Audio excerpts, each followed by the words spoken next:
হামজা রাদিয়াল্লাহু আনহু যখন ইসলাম তিনি কবুল করেননি, শিকার করে ফিরছিলেন।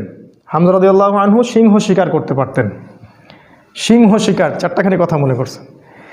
এরপর তিনি যখন যাচ্ছিলেন তখন এই দাসী হামজা রাদিয়াল্লাহু আনহাকে বলে, আপনি যদি দেখতেন কিভাবে আপনার ভাতিজাকে আবু জেহেল অপমান করলো, তাকে গালিগালাজ করলো, তাকে আঘাত করলো, তাহলে আপনি স্থির থাকতে পারতেন না। হামজা রাদিয়াল্লাহু আনহু তখন বললেন, আওয়া ফাআলা হাযা, সে কি সত্যিই কাজ করেছে? সেই দাসী বলল, বেলা ওয়াল্লাহ, আল্লাহর কসম করে বলছে অবশ্যই সেই কাজ করেছে। হামজা রাদিয়াল্লাহু আনহু বাসার দিকে না গিয়ে দারুন নাদওয়া অর্থাৎ মক্কার ওই যেটা কাবা দেখেন সেখানে গেলেন। সেখানে দেখলেন সেখানে আবু জেহেল তার দলবলকে নিয়ে সেখানে দাঁড়িয়ে আছে। হামজা রাদিয়াল্লাহু আনহু ঘোড়া থেকে নেমেই আবু জেহেলের কলার ধরলেন এবং প্রচণ্ড জোরে একটা ঘুষি দিলেন, প্রচণ্ড জোরে। বলে দেয় আবু জেহেল কিন্তু ওই সময়কার মক্কার রাষ্ট্রনেতা, মক্কার গোত্রের সব গোত্রের কিন্তু বনু মাখজুমের সর্দার। হামজা রাদিয়াল্লাহু আনহু এই কাজটা করলেন এবং বললেন, রুদ্দাহা ইন ইসতাতা'তা, তো যদি ক্ষমতা থাকে আমাকে ঘুষি মেরে ফেরত দে, যদি ক্ষমতা থাকে, রুদ্দাহা ইন ইসতাতা'তা, ক্ষমতা থাকলে আমার গালেও একটা মেরে দেখা, কথাটা তো এরকম আর কি। আবু জেহেল কিছু করতে পারল না। হামজা রাদিয়াল্লাহু আনহু বললেন,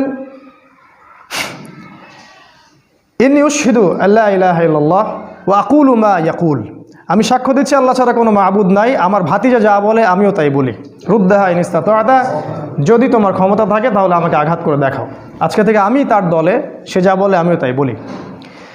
হামজা রাদিয়াল্লাহু আনহু ছুটলেন তার ভাতিজার দিকে, দারুল আরকামে গিয়ে তাকে পেলেন এবং সেখানে গিয়ে বললেন, ইয়া ইবনে আখি, হে আমার ভাতিজা, কুনতু আনসুরুকা বিল হামিয়া, আমি তোমাকে এর আগে আত্মীয়তার সম্পর্কের জন্য প্রোটেক্ট করতাম, ওয়ালান আনসুরুকা লিল ইসলাম, আর আজকে থেকে আমি তোমাকে ইসলামের জন্য প্রোটেক্ট করব ইনশাআল্লাহ। এই ঘটনায় রাসূল সাল্লাল্লাহু আলাইহি ওয়াসাল্লাম এত খুশি হয়েছিলেন, তিনি হামজা রাদিয়াল্লাহু আনহুকে একদম বুকে জড়িয়ে ধরে চুমু খাইলেন। আর যখন হামজা রাদিয়াল্লাহু আনহু উহুদের মাঠে শহীদ হন, আমাদের নবীজি অঝোর নয়নে কেঁদেছেন।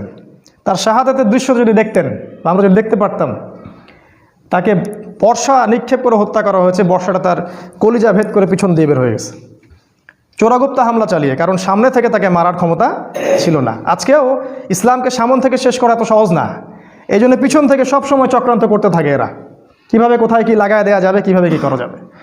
আর তার কলিজাটা হিন্দা ছিঁড়ে দাঁত দিয়ে কামড়ানোর চেষ্টা করেছিল। এই হচ্ছে আমাদের শেকড়ের পূর্বপুরুষরা।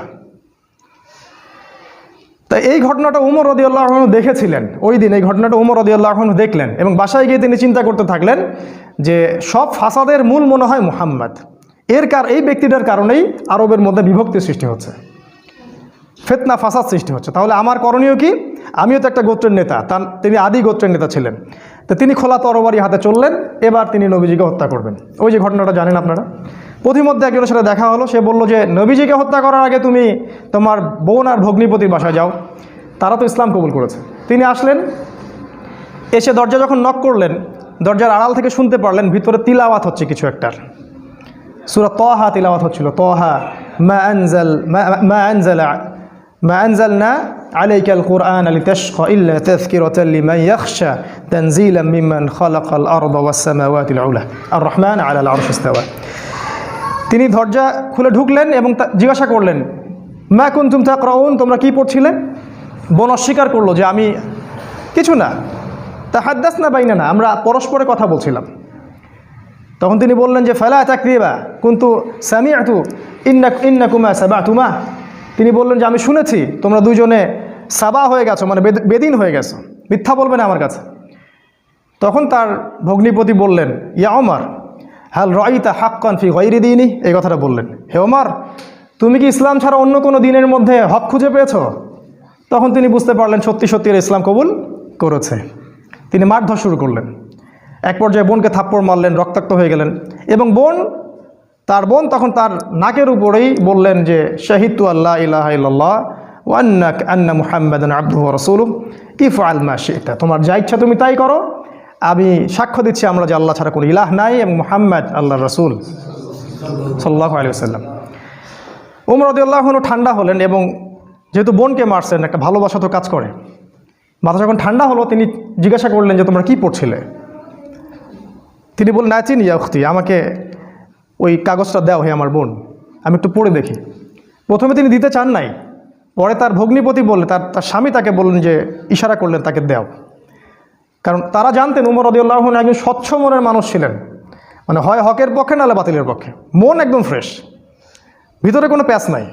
মানে আমাদের মতো না কিন্তু, মানে কিছু কিছু হকে আবার কিছু কিছু বাতিলে, দেখেন না, সুবিধা খোঁজে, আজকে যদি অনুকূল থাকে তাইলে, প্রতিকূল থাকলে নাই, এই টাইপের ছিলেন, একদম স্ট্রেট ফরওয়ার্ড, যে আমি হয় এদিকে আছি না এদিকে। এবার উমর রাদিয়াল্লাহু আনহু ওই চিরকুটটা পড়া শুরু করলেন, সেখানে ওই সূরা তাহা লেখা ছিল। এবং বলে রাখি, ওই সময় আরবে মেবি, আমি একটু ভুল হতে পারি, 16 থেকে 17 জন পড়াশোনা করতে পারতেন, 16 থেকে 17 জন লেখাপড়া করতে পারতেন, বাকিরা লেখাপড়া করতে জানতেন না। ইভেন আমাদের নবী সাল্লাল্লাহু আলাইহি ওয়াসাল্লামও লিখতে পড়তে জানতেন না, উমর রাদিয়াল্লাহু আনহু পড়তে জানতেন।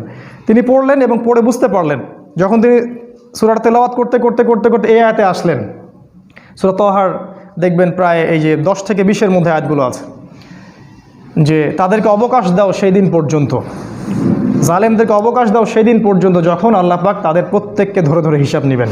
এই আয়াতগুলো যখন তিনি পড়তে লাগলেন, তখন তার হৃদয়টা গুলে, মানে আল্লাহর কালাম তো, তিনি বুঝতে পারছেন তিলাওয়াত, তিনি আর থাকতে পারলেন, স্থির থাকতে পারলেন না।